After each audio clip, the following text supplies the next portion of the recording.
सातें तमाम ख़वातीन व हज़रात को बहुत बहुत मुबारक हों। अल्लाह ताला की पाक बारगाह में दुआ है रब्बे ज़ुल जलाल ने ये तौफ़ीक़ात अता फ़रमाई कि ये माह मुबारक ज़िंदगी में एक दफ़ा फिर अता फ़रमाया। रब्बे ज़ुल जलाल इसकी बरकतें भी हमारा मुक़द्दर और मक़सूम फ़रमाए। इंशाअल्लाह अज़ीज़ कल पहला रोज़ा होगा और फ़जर की नमाज का वक्त 5:45 होगा। फ़जर की नमाज इंशाअल्लाह अज़ीज़ हम 5:45 बजे यानी 5:45 पर अदा करेंगे। हम अपने मामूल के मुताबिक जिस तरह से हमारा तरावी का सिलसिला है, पहले जो हमने सिपारा तिलावत करना है उसका मुख्तसर ख़ुलासा और तफसीर आपकी खिदमत में पहले बयान कर दिया करेंगे। फिर उसके बाद इंशाअल्लाह हम तरावी की जानिब जाएंगे। ये मामूल बहुत सारे हमारे बुज़ुर्ग नमाजी हज़रात की ख्वाहिश पर ही है कि पहले ख़ुलासा बयान हो। अगरचे ये मेरे लिए बहुत मुश्किल होता है कि एकदम उर्दू से अरबी की जानिब मुंतकिल होना और सेकंड्स के अंदर। और फिर ज़ाहिर सी बात है कि ज़बान की रवानी गुफ्तगू की और तिलावत की यकसर मुख्तलिफ होती है और जहन को डाइवर्ट करना भी एक बड़ा मुश्किल अमर होता है। लेकिन उसके बावजूद आप हज़रात की ख्वाहिश पर ये सिलसिला जारी है और इंशाअल्लाह अल्लाह ताला इसमें बरकत रखे तो जब तक ज़िंदगी है ये सिलसिला कायम रहेगा। सूरह फ़ातिहा की तिलावत है। सूरह फ़ातिहा कुरान की तरतीब के एतबार से पहली सूरत है जिसको उम्मुल किताब भी कहा गया। उम्मुल किताब यानी किताब की असल। सूरह बकरा से लेकर सूरह नास तक अल्लाह रब्बुल इज़्ज़त ने कुरान मजीद फ़ुरक़ान हमीद में जो भी रत्ब व याबिस बयान फरमाया है उस तमाम का ख़ुलासा, उसकी समरी और उसका निचोड़ सूरह फ़ातिहा में है। इसलिए इस सूरह को उम्मुल किताब कहा जाता है कि ये किताब की असल है, ख़ुलासा है।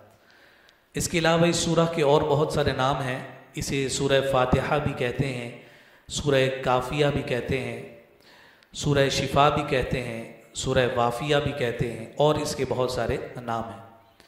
इसकी कुल 7 आयात हैं और कुरान मजीद फ़ुरक़ान हमीद में एक मकाम पर इन आयात की जानिब इशारा भी है, सबअम मिनल मसानी वल क़ुरआन अल अज़ीम, कि ये 7 आयात इंतहाई अहमियत की हामिल हैं कि कुरान के साथ अलग से इसको ज़िक्र किया गया कि ये पूरा एक तरह से प्रीफेस के तौर पर हमारे सामने नज़र आता है। फिर उसके बाद दूसरी जो सूरत है वो सूरह बकरा है। बकरा अरबी में गाय को कहते हैं। चूँकि इस सूरह में एक गाय के ज़िबह करने का तज़किरा है तो इस सूरह का नाम भी सूरह बकरा बयान हुआ। यूँ समझिए कि आयात की तादाद के एतबार से ये कुरान की सबसे बड़ी सूरत है। जब इसकी तफसील की हम बात करते हैं तो इसकी इब्तदाई जो 20 आयात हैं, इन 20 आयात में अल्लाह रब्बुल इज़्ज़त ने 3 तबक़ात को ज़िक्र किया है, मोमिनीन, काफिरीन और मुनाफिकीन। मोमिन की शान बयान हुई तो 5 आयात, काफिर का तज़किरा हुआ तो 2 आयात, मुनाफिक का तज़किरा और उसकी मज़म्मत 13 आयात में बयान हुई। तो इससे मुफस्सिरीन ने इस जानिब इशारा किया है कि काफिर के मुकाबले में मुनाफिक ज़्यादा ख़तरनाक हुआ करता है। इन 3 तबक़ात के तज़किरे के बाद अल्लाह रब्बुल इज़्ज़त ने कुरान मजीद फ़ुरक़ान हमीद के बेरैब होने का एक अंदाज़ इख्तियार फरमाया है।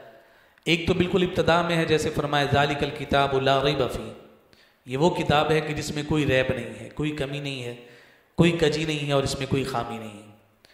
अब तुमने इस किताब के पढ़ने का आगाज़ किया है, पहले से यकीदा बना लो, मजबूती से इस बात को अपने जहन में जमा लो कि जो कुछ पढ़ोगे वो सच होगा, वो हक होगा।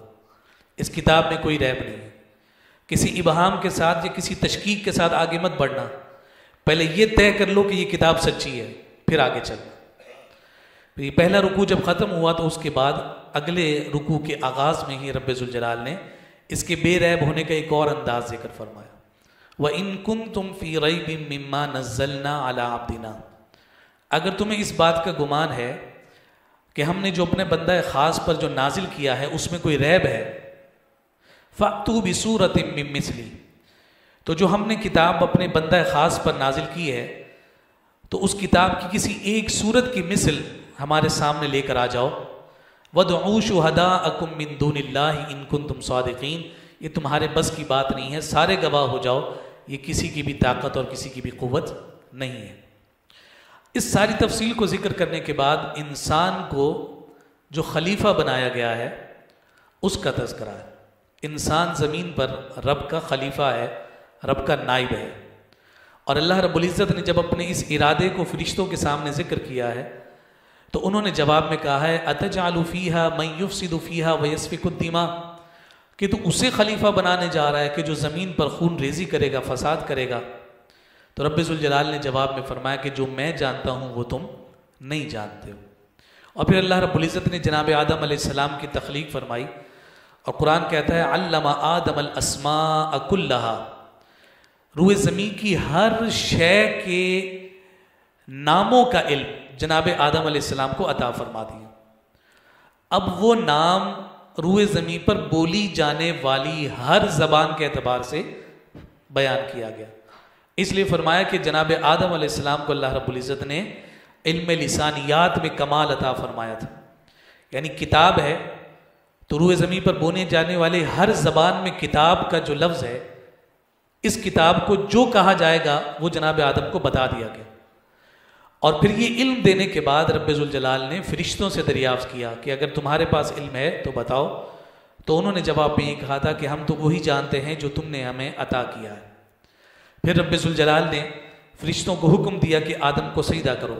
वइज़ क़ुलना लिल मलाइकति इसजुदू लि आदम फसजदू इल्ला इब्लीस, फरमाया रब्बे ज़ुल जलाल ने जब सजदे का हुक्म दिया तो हर एक ने सजदा किया इल्ला इब्लीस, इब्लीस ने सजदा ना किया।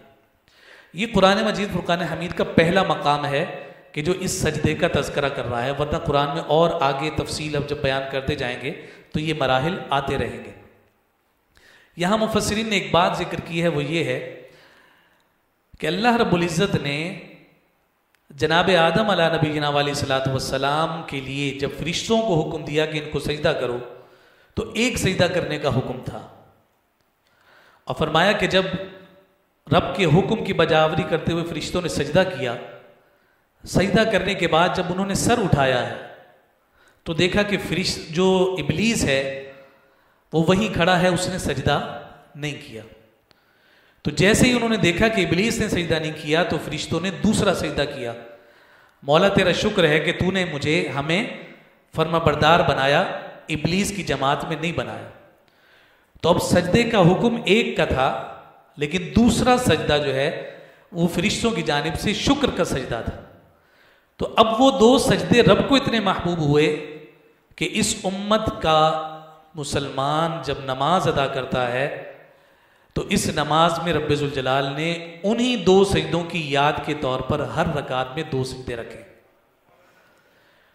इस पूरी तफसील को जिक्र करने के बाद जब हम अगले रुबो की जानिब जाते हैं तो उसमें बनी इसराइल का तज़किरा शुरू होता है। इसराइल जो है ये जनाब याकूब अला नबीना अलैहिस्सलातु वस्सलाम का लक़ब है और ये कंपाउंड वर्ड है, मुरक्कब है। इसराइल अरबी में इसका माना है अब्दुल्ला, उर्दू में हम कहते हैं अल्लाह का बंदा। तो जनाब याकूब अला नबीना अलैहिस्सलातु वस्सलाम जो हैं वो हज़रत इसहाक के बेटे हैं और जनाब इब्राहीम के पोते हैं। तो इनका लक़ब इसराइल था। तो इनकी जब नस्ल आगे चली तो उस नस्ल को आगे जब जारी हुई तो वो फिर बनी इसराइल कहलाए। उनका तज़किरा किया गया है और ख़ास तौर पर उन पर जो रब के इनामात थे उनका जिक्र है।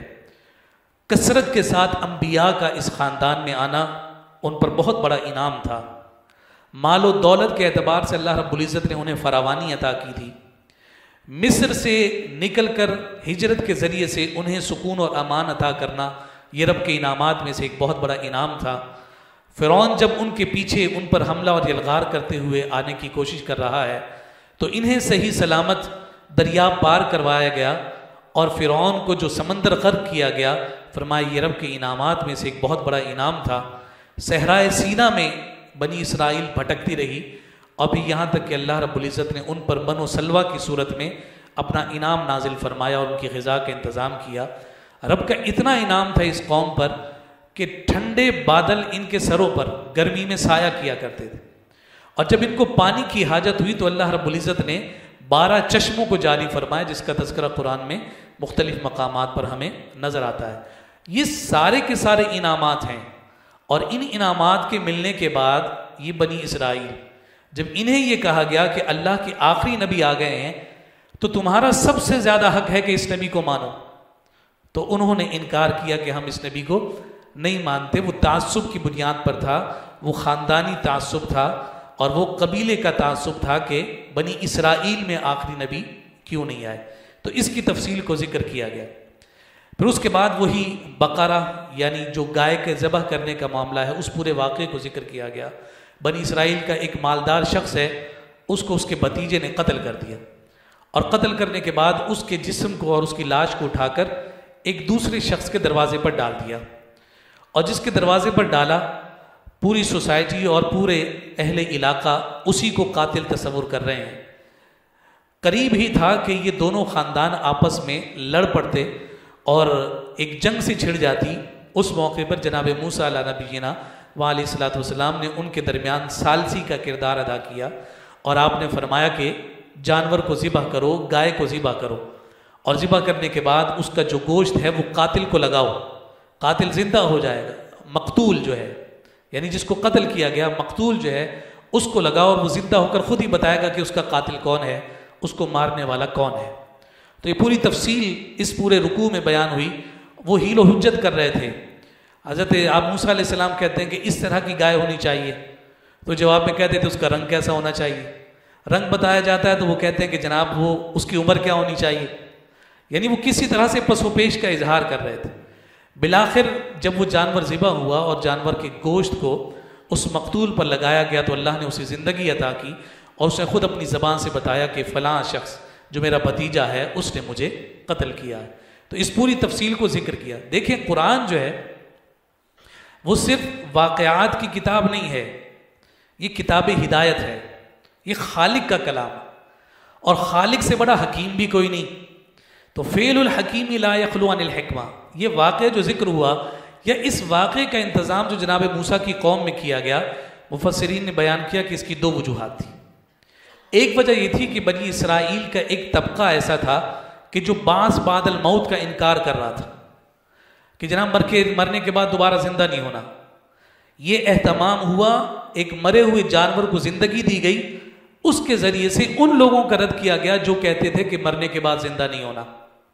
और दूसरा कहा कि चूंकि ये बनी इसराइल मिस्र में एक वक्त तक रहे तो वहाँ रहने की वजह से वहाँ के लोग चूंकि गाय को मुक़द्दस जानवर तस्वुर करते थे, तो उस मुक़द्दस जानवर को तस्वुर की वजह से इसके ज़िबा करने से वो कतराते थे। तो चूंकि जो दीन जो जनाब आदम अलैहिस्सलाम से चला है उसमें इसकी कोई असल और हकीकत नहीं थी, तो उन्हीं के हाथों से गाय को ज़िबा करने के साथ उस तक़द्दुस के नज़रिए और उस अक़ीदे को रफ़ा किया गया और दूर किया गया।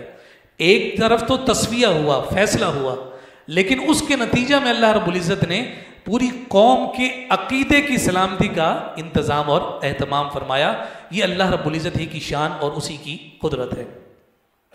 फिर उसके बाद जब हम आगे बढ़ते हैं तो बनी इसराइल की एक इंतहाई भयानक और कबीह आदत की जानिब इशारा है। फरमाया कि हम जो इन पर नाजिल करते हैं ये अपनी मर्ज़ी के मुताबिक उसमें तहरीफ व तब्दीली लेकर आते हैं, उसमें तहरीफ कर देते हैं। जो हम नाजिल करते हैं उस अहकाम में अपनी अक्ल के घोड़े दौड़ाते हैं। जो उनको बात समझ में नहीं आती तो वो कहते हैं कि हम तो वही मानेंगे जो हमें समझ में आएगा। तो अगर देखा जाए तो ये बीमारी अगर बनी इसराइल में मौजूद थी तो आज हमारे अंदर भी मौजूद है कि हमें सिर्फ वही दीन और वही मज़हब पसंद है कि जो हमारे नफ्स के मुताबिक, जो हमारे नफ्स पर कुरान और इस्लाम की तालीमात गिरा गुजरती हैं, भारी होती हैं, तो हम कहते हैं भाई जनाब इससे हमारा कोई लेना देना नहीं, ये तो मौलवी साहब की घड़ी हुई बातें हैं, हमें तो वही दीन पसंद है जो हमारे लिए आसान है या हमारे नफ्स की तस्कीन का सामान है। कबीह तरीन आदत को जिक्र किया और इसके ज़रिए से उम्मत मुस्लिमा को ये पैगाम दिया गया कि अल्लाह का कलाम इस शान का है कि उसमें कोई तब्दीली इंसान नहीं कर सकता। और फिर उसके साथ साथ इस बात को भी जिक्र किया कि इसी तब्दीली में ये भी है कि वो अपने रब की जान से नाजिल होने वाले कलाम और आयात को बेचते थे। बेचने के एतबार से ये है कि अपनी राय का दखल करके अमीरों के लिए अलग राय कायम करते, गरीबों के लिए अलग फैसले किया करते। तो फरमाया कि ये काम करने के बाद भी वो इस ज़ोम में होते थे कि हमें अजाब नहीं दिया जाएगा। तो इस पूरी तफसील को जिक्र करने के बाद उम्मत मुस्लिमा के लिए ये सबसे बड़ा पैगाम कि हमें इस बात पर फ़ख्र और नाज ज़रूर है कि हम आक़ाए कायनात सल्लल्लाहु अलैहि वसल्लम के उम्मती हैं और क़यामत के दिन उन्हीं की बरकत से हमारी बख्शिश और शफ़ाअत होगी, इसमें भी कोई दो राय नहीं। लेकिन ज़रा गौर और फिक्र करें, अगर यही रसूल कल क़यामत के दिन हमसे नाराज़ होकर अपने रुख अनवर को हमसे फेर लें, बताइए कि फिर उसके बाद हमारा कौन आसरा होगा या हमारा कौन सहारा होगा। इसलिए कभी भी अपने पर तफाखुर करते हुए रब की रहमत पर सब कुछ छोड़ना नहीं है। रब की रहमत तभी काम आती है जब बंदा अपने रब के साथ वफा करता है। हमारे रवैये वफादारों वाले नहीं हैं, ये तो सरासर बेवफाई है कि रब को तो हम याद ही उसी वक्त करते हैं जब हम पर मुश्किल पड़ती है, और जब हम सुकून में होते हैं तो हमें रब का कोई ख्याल ही नहीं आता। इसलिए फरमाया कि अगर कोई ये चाहता है कि मुश्किल में उसकी दुआ फ़ौरन कबूल हो तो उसको चाहिए कि आसानी के वक्त में अपने रब को याद रखा करे, तो मुश्किल में उसका रब उस पर अपनी इनायात फरमाता है। फिर इसके साथ ताल्लुक बिल्लाह को जांचने का एक मायार बनी इसराइल को दिया गया। वो कहते थे हम अल्लाह वाले अल्लाह वाले। हमारे यहाँ भी हर दूसरा बंदा कहता है मैं अल्लाह वाला हूँ, हमसे बड़ा मुत्तकी तो कोई है ही नहीं, सारी दुनिया गलत है, मैं सबसे बड़ा मुत्तकी हूँ। यही हमारा मिजाज, हमारा रवैया हो चुका है। कुरान ने बनी इसराइल की तालीमात की सूरत में उम्मत मुस्लिमा को ये पैगाम दिया, ताल्लुक बिल्लाह जानना चाहते हो, अल्लाह के साथ अपने ताल्लुक को जानना चाहते हो, ज़रा गौर करो तुम्हें मौत कितनी पसंद है। तुम कहते हो मेरा अल्लाह के साथ बड़ा ताल्लुक है, बताओ ज़रा मौत पसंद है? हम ये तो चाहते हैं कि अल्लाह से मुलाकात हो, हम सब हाथ उठाएंगे कि जनाब मैं चाहता हूँ कि रब का दीदार हो जाए। उसके दीदार के लिए तो मरना पड़ेगा। अब पूछा जाए कौन कौन मरने को तैयार है, कोई तैयार ही नहीं। तो फरमाया कि ये मायार ताल्लुक बिल्लाह को जांचने के लिए बनी इसराइल को ये कहा गया कि तमन्ना करो मौत की, मौत मांगो अपने रब से। चूंकि तैयारी कोई नहीं तो वो मौत से डरते थे। तो फरमाया कि इसी से अंदाजा हो जाएगा किसका अपने रब के साथ कैसा ताल्लुक। एक बिलाल हबशी भी थे कि जिनकी ज़ौजा उनके सिरहाने बैठकर आखिरी वक्त में उनका रूह निकलने वाली है और सिरहाने बैठकर वो अफसोस कर रही है कि आप दुनिया से जा रहे हैं। तो बिलाल हबशी उन्हें रोक कर कहते हैं कि मुझ पर मेरे जाने पर अफसोस मत करो, बल्कि मुझे खुशखबरी दो और मुझे मुबारकबाद दो कि जिस रब का दीदार और जलवा करना था अब अन करीब मैं अपने रब से मुलाकात के लिए जा रहा हूँ। तो उस मुलाकात को हमने चाहा कितना है, इस मायार पर भी हमें अपने आप को परखने की कोशिश करनी चाहिए। फिर उसके बाद जब चौथा रुबू शुरू होता है तो उसमें मसाजिद के हवाले से एक ख़ास हुक्म जिक्र हुआ, मन अज़लम मिम्मन मना मसाजिद अल्लाह अन युज़करा फ़ीहा इस्मुहु व सआ फ़ी ख़राबिहा। फरमाया उससे बड़ा जालिम कौन होगा कि जो लोगों को अल्लाह के घर में दाखिल होने से रोकता है। और इसकी पूरी तफसील जिक्र की गई।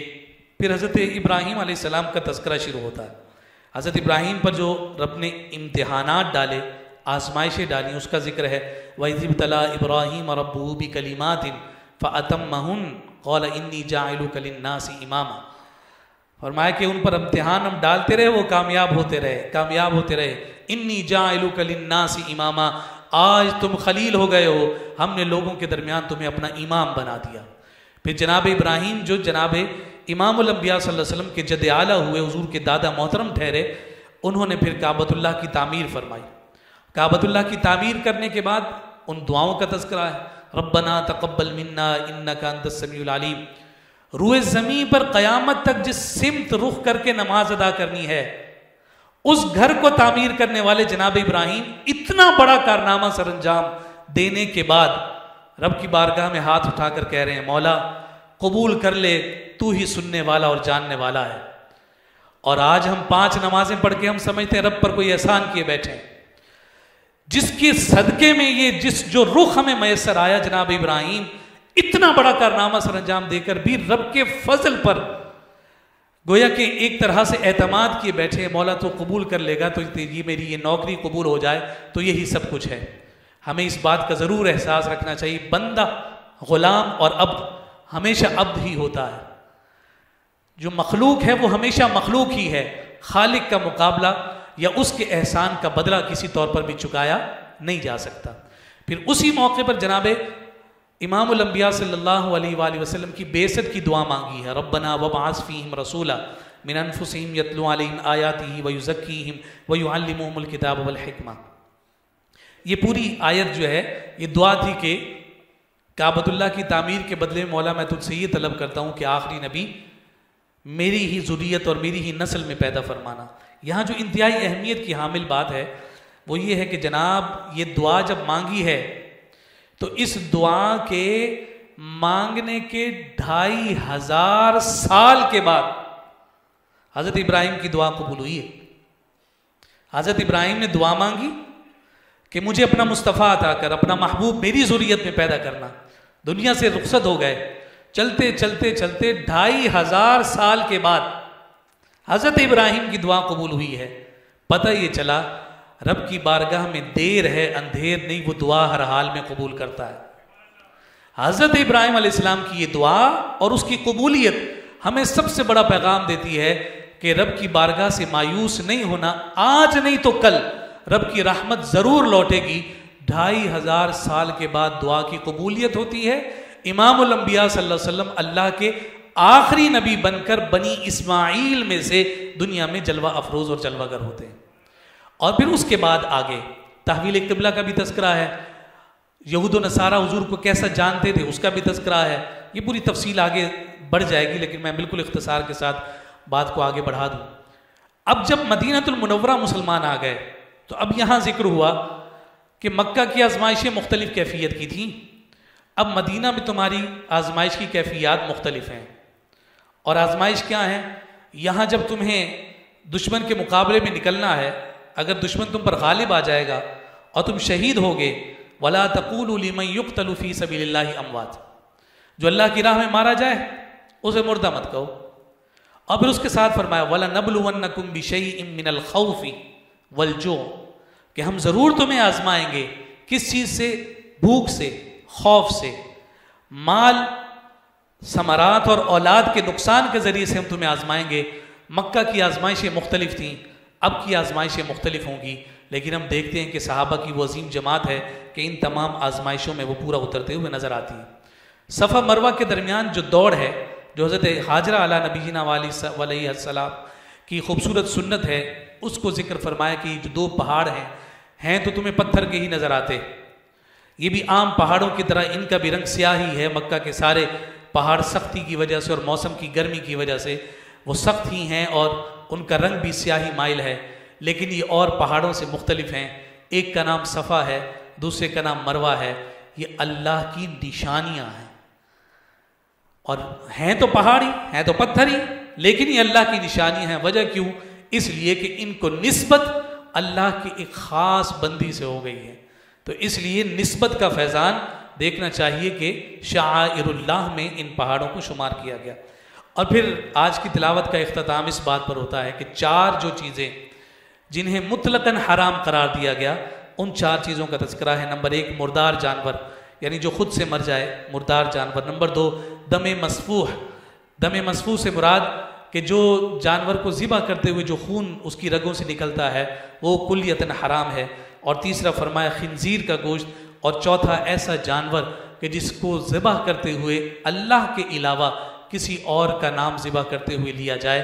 फरमाया ये 4 किस्म की चीज़ें मुतलकन हराम हैं, किसी तौर पर भी ये हलाल नहीं हो सकती। और साथ जिक्र फरमाया अगर तुम्हारी जान पर बन आए कि इनको खाए बगैर तुम जान ना बचा सकते हो, तो फरमाया कि जान का बचाना फ़र्ज़ है, तब इस हराम से इतना ले लो जिससे अपनी जान को बचा सकते हो। इस पर और उसूल ज़ाब्ते फ़ुक़हा अहनाफ़ ने जिक्र फरमाए। इंशाअल्लाह फिर मौका लगा तो उस पर बात होगी। अल्लाह ताला अमल की तौफ़ीक़ अता फ़रमाए।